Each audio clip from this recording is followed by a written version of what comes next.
In this video, I'm going to compare People Playground to Melon Sandbox in the big 2025 and see if Melon Sandbox is now a better game than People Playground or not. So we're starting off with the platform. People Playground is only available on PC for Steam. Melon Sandbox, on the other hand, is available on Android, the Apple App Store for iOS, and also on PC, technically speaking, by using Google Play Games Beta. However, the gameplay on PC feels kind of janky compared to mobile. Like, just for example, I don't really know how to zoom in and out on my character right here. Price. People Playground sells for $9.99 on Steam, or even for as low as 99 cents during sales. Melon Sandbox, on the other hand, is free, but you will see ads during gameplay, and there are some in-app purchases. Number of players. People Playground has been purchased between 3.75 to 6.11 million times, whereas Melon Sandbox has been downloaded about 60 million times in total, although both of these figures are actually just estimates. Main menu. So this is what People Playground's main menu looks like. It's very simple, plain, and it looks kind of neat and clean. This is what the main menu of Melon Sandbox looks like. I like this little slideshow thing they've got going on right here, and the background sounds and the music sound pretty good. Melon Sandbox actually gives you this handy little thing which tells you all about the new updates and even gives you tutorials with videos in them, which is super cool. Maps. People Playground has 15 maps for you to choose from.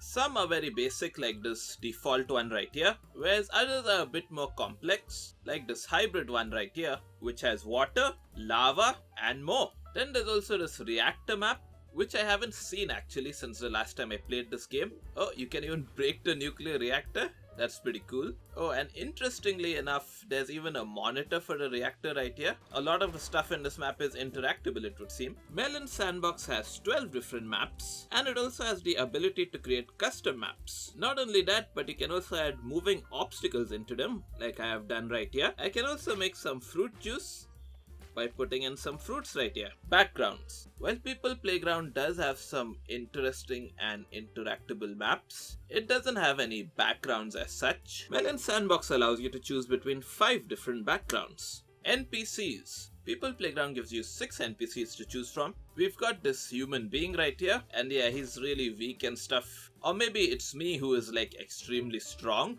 Then we've got this android right here, who's larger, stronger, and heavier than a human, and he can even survive a nuclear explosion. Then we've got this Goss right here, who spits poison at ragdolls, and generally speaking is also not a very durable creature.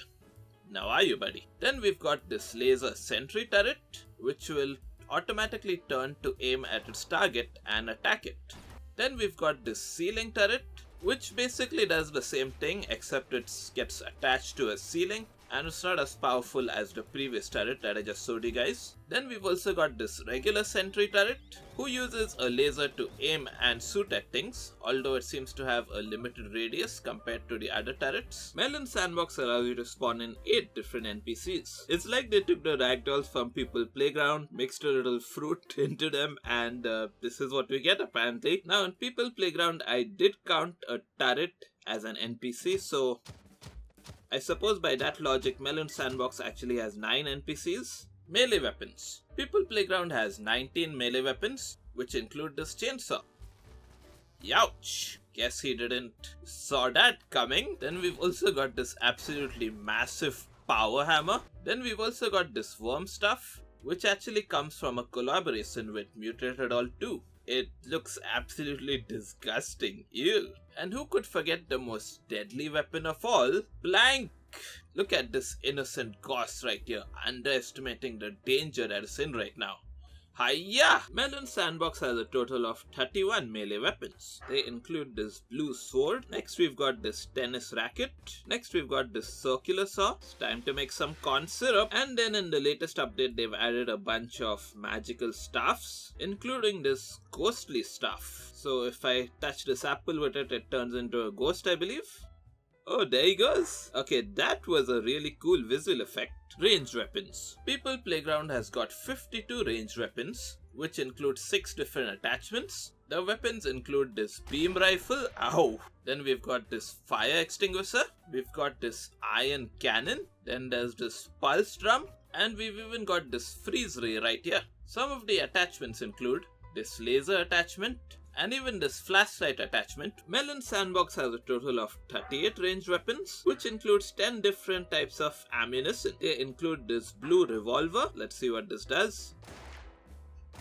Okay, it's just an ordinary revolver, I suppose. Then we've got this paintball gun. It's actually leaving some paint colors on the ragdoll right here. Next, we've got this proto gun. Not really sure what it did to this ragdoll right here, but it's turned pale now. Oh, it's actually losing its color into the ground. That's pretty weird and cool. Explosives. People Playground has 17 explosives, which includes this powerful fusion bomb, which would explode the entirety of a normal sized map. Then we've got this EMP generator, which disables electronics. And then we've also got this naval mine, which explodes on touch. Melon Sandbox has a total of 20 explosives, including this Monroe bomb. I'm gonna spawn in a ragdoll on one end of the map and a robot on the other end right here. Now we spawn in this Monroe bomb right in the center, explode it and see what happens. Okay, that was very powerful. Our melon is actually just a pile of bones right now, and even our robot seems to have been completely destroyed. Amongst the other explosives, we've got this gas grenade. I am now going to make these ragdolls smell my gas. Grenade.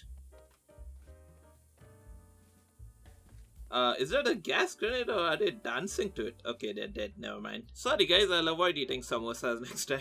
Vehicles. People Playground has 7 vehicles, including this large bus, of which you can even spawn ragdolls inside of. There's a sedan. Then we've also got this tank, which does work in case you're wondering. And we've also got this hover car. Melon Sandbox has 6 vehicles, which include this APC. Oh, that's really fast. This isn't playing in fast forward or anything. Then we've also got this scooter. Interestingly enough, I can actually manually control the vehicles in Melon Sandbox. I can also press the little horn. And of course, the coolest vehicle in this game is this helicopter, which once again can be controlled manually. Machinery. People Playground has 92 mechanical tools, which include this conveyor belt, which you can activate and it will just drive itself around. No, conveyor belt, watch out!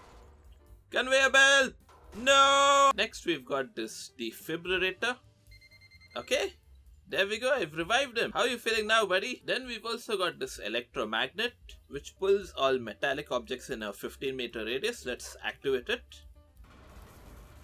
Actually, the electromagnet seems to be the one being attracted to the metallic objects instead. And there's a whole bunch of other cool mechanical items in here as well. Melon Sandbox has 60 different mechanical items to spawn in the game. They include some programmable chips and stuff like that. Then we've got this rocket engine. We've got a camera and a camera screen. And it kind of works but not properly. For example, the camera is actually pointed in this direction, but what we are seeing is actually this general area itself. But it's pretty cool that this exists. Then we've got some light sources like this Edison lamp.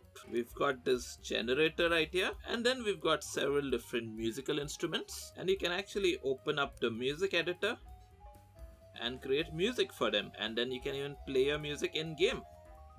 This is probably one of my favorite features in this game. Miscellaneous items. People Playground has 57 miscellaneous items, including some furniture, some wheels, some entertainment devices, and even this bowling ball. Strike! Melon Sandbox has 71 miscellaneous items. They include the snowman, who is actually very delicate and you have to place him on the ground gently. Oh, and he also melts, it would seem. That is really cool. Then we've got these resizable textures, and if I'm not wrong, even People Playground has similar stuff like this. Then we've got a bunch of dishes. We've got some building material like this cobblestone brick. Then there's some sports items like this soccer ball. Hiya! Ow! I didn't expect to kill him with that. Then we've got some laboratory items like this vat of acid. Gotta hide the evidence, you know. Oh, the melon has completely disappeared from existence, it would seem. That's really cool. Next we've got some natural items, including fruits, vegetables and plants, which actually refer to all of the ragdolls in this game. Tools. People Playground has 26 tools, which include some spring. Now these guys can't be too far apart from each other anymore. Then we've got some pins, which can pin objects to the background of the map. As you can see, I can't really move them around properly anymore. Then we've even got this phase link, which allows two objects to pass through each other. Melon Sandbox has 12 tools, which include this eraser tool and several ropes and stuff like that. Powers. People Playground has 5 powers, which include pull, push, lift, lightning, and even fire. Melon Sandbox has 6 different powers, which include this ignite, then we've got this pull, then there's the explode option, there's this freeze option, then we've also got this push option, and then we've also got this activate option, I believe, although I don't really feel like that counts as a power as such. Armor. People Playground doesn't have any armor. Melon Sandbox has 82 different pieces of armor and clothing available in game, which include bulletproof vests, pants, a chemical helmet. I don't know why that killed him though. We can make this little guy dress up as Santa Claus. We've got a fur coat and some winter clothes in general. And we've also got 4 different types of wigs right here. Environment. People Playground allows you to change certain environmental settings such as the floodlights, which you can turn off right here. We can enable rain. We can enable snow. We can even enable fog. We can change the gravity to be super low or even super high. Ouch! We can change the chance of being struck by lightning, and we can also change the ambient temperature from in here. Oh, he immediately started boiling, and this guy is almost melting. So this temperature that I set right now is actually twice the surface of the sun. Even the entire map has gotten an ominous red glow to it now. You can change the environment in Melon Sandbox. For example, you can make it snowy, you can make it rainy, and you can even change the color of the background in this game. So I've made the background look a lot more yellow right now. And you can even change the time of day in the game. And as you can see, it's super dark right now. Mod creation. From what I understand, to create mods in People Playground, you have to use third-party applications, and it doesn't seem to be particularly easy. Unlike People Playground, Melon Sandbox allows you to create and edit mods from inside the game itself. Mods. People Playground has over 700,000 mods available in Steam Workshop. They include machines, vehicles, buildings, etc. All of these mods are of course completely free to download. Melon Sandbox allows you to browse and download mods from inside the game itself. Now I was unable to determine how many mods were actually available to download, and unfortunately you can't just download the mods just like that. You have to buy them with Melon coins, which you either pay actual money for or you create your own mods, submit them to the Melon Sandbox workshop, and people buy them with their own Melon coins, and then you use those Melon coins to buy your own mods from the Melon Sandbox workshop. Okay guys, now it's time to give points to the games based on their comparisons. So when it comes to the platform, Melon Sandbox gets a point here for being on 3 platforms as opposed to 1. When it comes to price, Melon Sandbox gets another point here because it's free, and when it comes to the ads, they can simply be disabled by turning off your Wi-Fi. When it comes to the number of players, Melon Sandbox gets a point here for possibly having 10 times the number of players as People Playground. When it comes to the main menu, once again I think Melon Sandbox has a better main menu. Now when it comes to the maps, although People Playground has more and better maps, Melon Sandbox allows you to create your own custom maps, and it also gives you 5 background teams. So I'm going to leave this as a tie. Now when it comes to the NPCs, Melon Sandbox had more of a visual variety, whereas People Playground had more of an actual variety. So I'm actually going to give a point to People Playground here. When it comes to melee weapons, Melon Sandbox had more of them and they were of better quality, so it gets a point here. When it comes to ranged weapons, although Melon Sandbox had some very interesting ones, they were fewer in quantity, and People Playground had more ranged weapons with some great visual effects, so that's why it gets a point here. When it comes to the explosives, for how powerful and visually appealing they felt in People Playground, I'm going to give it a point here instead of Melon Sandbox. When it comes to vehicles, you could directly control the vehicles in Melon Sandbox, which is why I'm giving it a point here. When it comes to machinery, People Playground had a lot more machines, and they were even more interesting, I would say, so it gets a point here. When it comes to miscellaneous items, Melon Sandbox had more of them, and they were more interesting, so it gets a point here. When it comes to tools, People Playground had more and better tools, so it gets a point here. When it comes to powers, I'm gonna leave it as a tie. When it comes to armor and clothing, Melon Sandbox gets a point here for actually having it. When it comes to the environment, I actually like the settings more in People Playground. When it comes to mod creation, Melon Sandbox was easier and the mod creation could be done in-game itself. When it comes to the mods themselves, People Playground gets a point here for having dramatically more mods and also for the mods being free. However, one could argue that People Playground should get 700,000 points here, especially if they are the type of player who relies heavily on mods for their enjoyment. So based on the points, when it comes to playing these games without mods, I'd say that Melon Sandbox is only slightly better than People Playground.